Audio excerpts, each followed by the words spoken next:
Good morning everyone. बच्चों, मैं आपको ज्योग्राफी में चैप्टर 8 पढ़ा रही थी और इससे प्रीवियस क्लास में हमने गंगा ब्रह्मपुत्र बेसिन के बारे में पढ़ा था। वो कौन से रीजन में लाई करता है? सब ट्रॉपिकल रीजन में लाई करता है। ठीक है, हमने वहाँ पर उसके क्लाइमेट के बारे में देखा और वहाँ के लोग क्या क्या क्रॉप्स ग्रो करते हैं, वेजिटेशन के बारे में हम इससे प्रीवियस क्लास में पढ़ चुके हैं।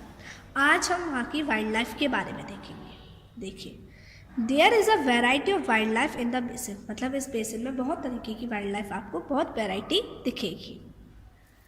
Elephants, tigers, deer and monkeys are common, मतलब यहाँ पर आपको कॉमनली क्या दिखाई देंगे?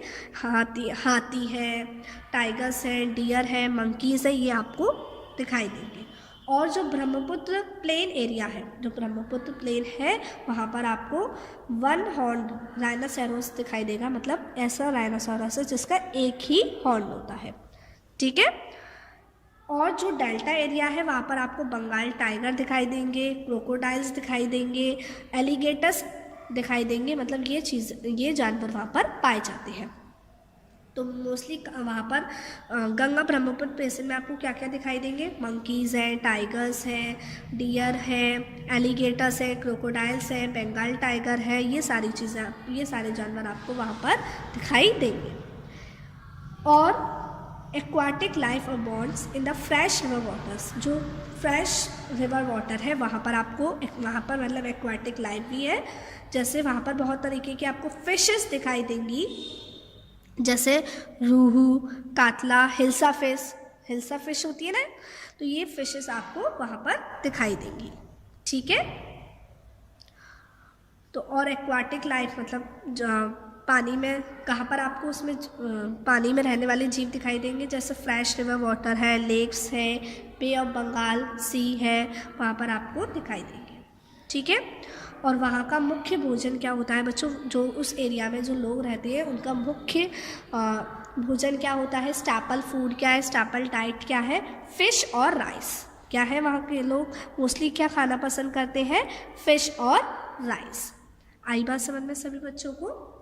अब देखिए, यहाँ पर एक केस स्टडी दी है, उस हम केस स्टडी को पढ़ते हैं, समझते हैं। Lake a source of livelihood, मतलब एक झील है जो एक किसका स्रोत है? लिवलीहुड का, लोग उससे अपनी जीविका चलाते हैं। Vinod is a fisherman living in the Matwali mount village of Bihar, मतलब बिहार का एक गांव है, वहाँ पर एक फिशरमैन है विनोद। वो आज बहुत खुश है, मतलब वो उसका परिवार, वो सब लोग बिल्कुल खुश हैं। ठीक है, और उसके बहुत सारे और साथी भी हैं, जैसे रविंदर है, किशोर है, राजीव है, और बहुत सारे और भी उसके साथी हैं, जिन्होंने अलग अलग वैरायटीज़ की फ़िश को कल्टीवेट करने के लिए, उन्होंने क्या किया?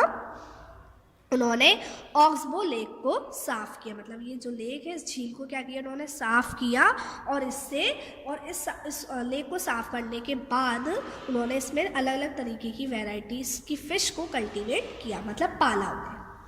The local weed that grows in the lake is the food of the fish. अब जैसे क्या होता है कि आपने देखा है, हम जो क्रॉप्स ग्रो करते हैं उसमें खरपतवार निकल आते हैं, वीड्स, जो अनचाहे पौधे होते हैं, जिनको फार्मर्स को क्या करना होता है? हटाना होता है। तो इसी तरीके से वहाँ पर भी कुछ लोकल वीड्स, उस झील में कुछ खरपतवार निकल आते हैं, जैसे हाइड्रिला है, तो वो जो खरपतवार निकलते हैं वो किसका खाना बन जाता है? फिश का खाना होता है। वो किसका खाना होता है? फिश का। The land around the lake is fertile, अब जो लेक के चारों तरफ की जो लैंड है वो कैसी है? फर्टाइल है, उपजाऊ है।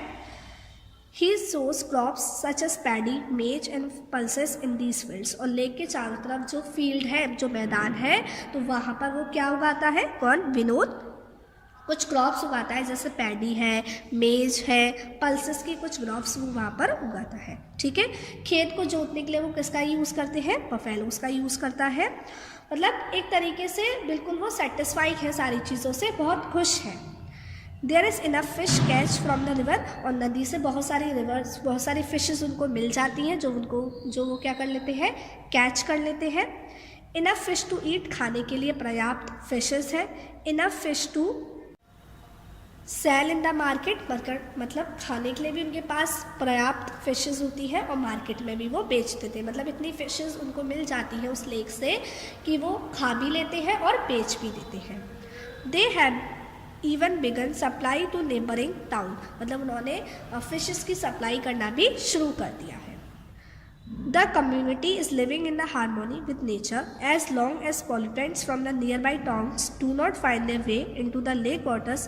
The fish cultivation will not face any threat. मतलब ये है कि अगर वो लेक क्या हुआ, गंदा नहीं हुआ, तो वो इजीली उसमें फिश कल्टीवेशन कर सकते हैं आसानी से, कोई भी खतरा उनको नहीं होगा। ठीक है, अब देखिए हमारे सरकार ने भी एक मिशन निकाला था, स्वच्छ भारत मिशन। याद है ना आपको, स्वच्छ भारत अभियान, इसके बारे में आपने है ना कब निकाला था उन्होंने, 2 अक्टूबर 2014 में इस मिशन को उन्होंने लॉन्च किया था हमारे प्राइम मिनिस्टर ने। वो भी किससे रिलेटेड था, साफ़ सफाई से ही रिलेटेड था। साफ़ सफाई को रखने के लिए उन्होंने कौन सा मिशन निकाला था, कौन सा अभियान निकाला था, स्वच्छ भारत अभियान। ठीक है, आई बात समझ में। अब देखिए आगे पढ़ते हैं। द गंगा ब्रह्मपुत्र प्लेन है several big towns and cities. अब देखो जो गंगा ब्रह्मपुत्र प्लेन है वहाँ पर बहुत बड़े बड़े टाउन्स भी हैं और बहुत बड़ी बड़ी सिटीज़ भी आपको दिखाई देंगी।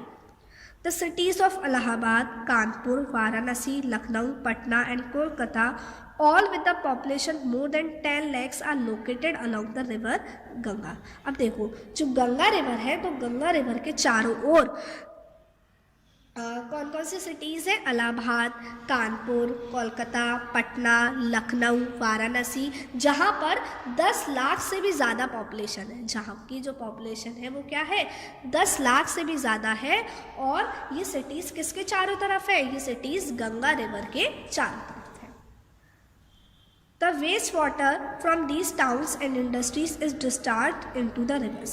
अब वही है कि जो ये सिटीज़ हैं, तो सिटीज़ में इंडस्ट्रीज़ वगैरह होंगी, टाउन्स में से जो भी वेस्ट वाटर आता है, गंदा पानी आता है, इंडस्ट्रीज़ में से जो भी गंदा पानी आता है, वो सब किस में डिस्चार्ज कर दिया जाता है, कहाँ फेंक दिया जाता है, इन रिवर्स में फेंक दिया जाता है।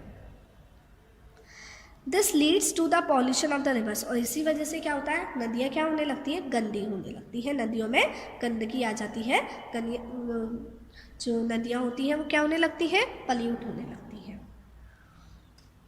All the 4 ways of transport are well developed in the Ganga Brahmaputra basin. जो भी ट्रांसपोर्ट के चारों तरीके हैं, है ना, जैसे रोडवेज, रेलवेज, मतलब जो 4 वेज हैं, कौन कौन से हैं 4 ways of transport, roadways, railways और वाटरवेज और एयरवेज। ठीक है, in the plain areas the roadways and railways transport the people from one place to another. अब जो प्लेन एरिया है, तो प्लेन एरिया में मीन्स रोडवेज और रेलवेज, तो उसके थ्रू क्या होता है, लोग एक जगह से दूसरी जगह आसानी से जा पाते हैं, मतलब चले जाते हैं, पहुंच जाते हैं। The waterways is an effective means of transport particularly along the reverse. अब वाटरवेज का मतलब यही हुआ कि हम जाएंगे किसके थ्रू, रिवर्स के थ्रू जाएंगे, रिवर से जाएंगे। Kolkata is an important port on the river Hooghly. जो कोलकाता है वो एक बहुत महत्वपूर्ण पोर्ट है। पोर्ट मैंने आपको बताया था ना, बंदरगाह है, कहाँ पे, कौन सी रिवर पर, हुगली रिवर पर। The plain area also has a large number of airports. अब जो भी प्लेन एरिया है वहाँ पर बहुत सारे एयरपोर्ट्स भी हैं, है ना, मतलब एयरवेज भी किस में इंक्लूड होता है, प्लेन एरिया में। Tourism is another important activity of the basin. और इस बेसिन की सबसे एक और दूसरी इम्पॉर्टेंट एक्टिविटी कौन सी है, टूरिज़्म। मतलब बहुत सारे लोग यहाँ पर आते हैं, बहुत सारे टूरिस्ट यहाँ पर आते हैं। Taj Mahal on the banks of river Yamuna in Agra, Allahabad on the confluence of rivers Ganga and Yamuna, Buddhist stupas in Uttar Pradesh and Bihar, Lucknow with its Imbara, Assam with Kaziranga and Manas with wildlife sanctuaries, and Arunachal Pradesh with a distinct tribal culture are some of the places worth a visit। मतलब यहाँ पर बताया है कि लोग कहाँ कहाँ घूमने आते हैं। कैसे हम कह सकते हैं कि यहाँ का जो टूरिज़्म है वो भी एक दूसरी इंपॉर्टेंट एक्टिविटी है। तो लोग ताजमहल देखने आते हैं, जो कौन सी रिवर के पास है, कौन सी रिवर के किनारे है, यमुना रिवर के किनारे, जो कहाँ है, आगरा में से, कहाँ पर है? आगरा में। ऐसे ही इलाहाबाद लोग आते हैं, वो कहाँ पर है? गंगा रिवर के पास और यमुना रिवर के पास। उत्तर प्रदेश और बिहार में क्या है? बुद्धिस्ट स्तूपास है। Lucknow with its Imambara, Assam with Kaziranga, और बहुत सारी जगह हैं जहाँ पर लोग घूमने आते हैं। कहाँ आते हैं? बहुत सारे लोग घूमने आते हैं। जैसा आप ये देख सकते हैं, मानस वाइल्ड लाइफ सेंचुरी का ये टाइगर है, तो इसको लोग देखने आते हैं। जो वाइल्ड लाइफ सेंचुरीज बनी हुई है वहाँ पर भी लोग घूमने आते हैं। ठीक है, अब देखिए, to conserve the river Ganga Namami Ganga programme has been initiated.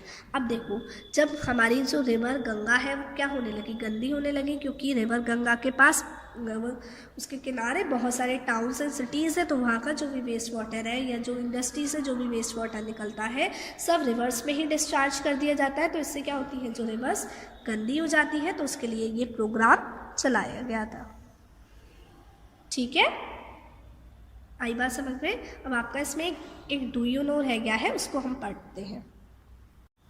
In the fresh waters of river Ganga and river Brahmaputra, a variety of dolphin locally called susu, also called blind dolphin, is found. देखो, जो river Ganga और river Brahmaputra का जो fresh पानी है, उस fresh पानी में एक डॉल्फिन पाई जाती है, उसका नाम है सुसु, जिसको हम ब्लाइंड डॉल्फिन कहते हैं।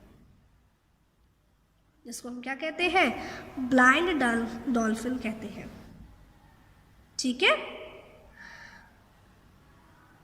और जो इंडस्ट्री से या जो भी अर्बन एरियाज़ का जो भी वेस्ट होता है वो सब आकर इसमें गिर जाता है, नदियों में आ जाता है ना, डिस्चार्ज कर देते हैं लोग, इसमें फेंक देते हैं। तो इसकी वजह से क्या होता है? इस तरीके की जो स्पीसीज़ है, जो ब्लाइंड डॉल्फिन की जो स्पीसीज़ है, वो धीरे धीरे क्या होती जा रही है? मरती जा रही है, क्योंकि इंडस्ट्री के वेस्ट में बहुत सारा केमिकल होता है, केमिकल होते हैं ना, तो केमिकल इन स्पीसीज़ को मारते जा रहे हैं। तो ये आपको अब बहुत कम दिखाई देगी। देखो, आप देख सकते हैं, ये क्या है? Blind dolphin. ठीक है, आई बात समझ में सभी बच्चों को? तो इसी के साथ आपका ये चैप्टर 8 फिनिश होता है। और इस चैप्टर में हमने अमेज़न बेसिन के बारे में पढ़ा और गंगा ब्रह्मपुत्र बेसिन के बारे में पढ़ा। जो अमेज़न बेसिन है वो कौन से रीजन में लाई करता है बच्चों? ट्रॉपिकल रीजन में। और हमने देखा कि वहाँ के फीचर्स क्या है, क्लाइमेट कैसा है, वहाँ पर किस तरीके की वाइल्ड लाइफ है, कौन कौन से फॉरेस्ट वहाँ पर पाए जाते हैं। तो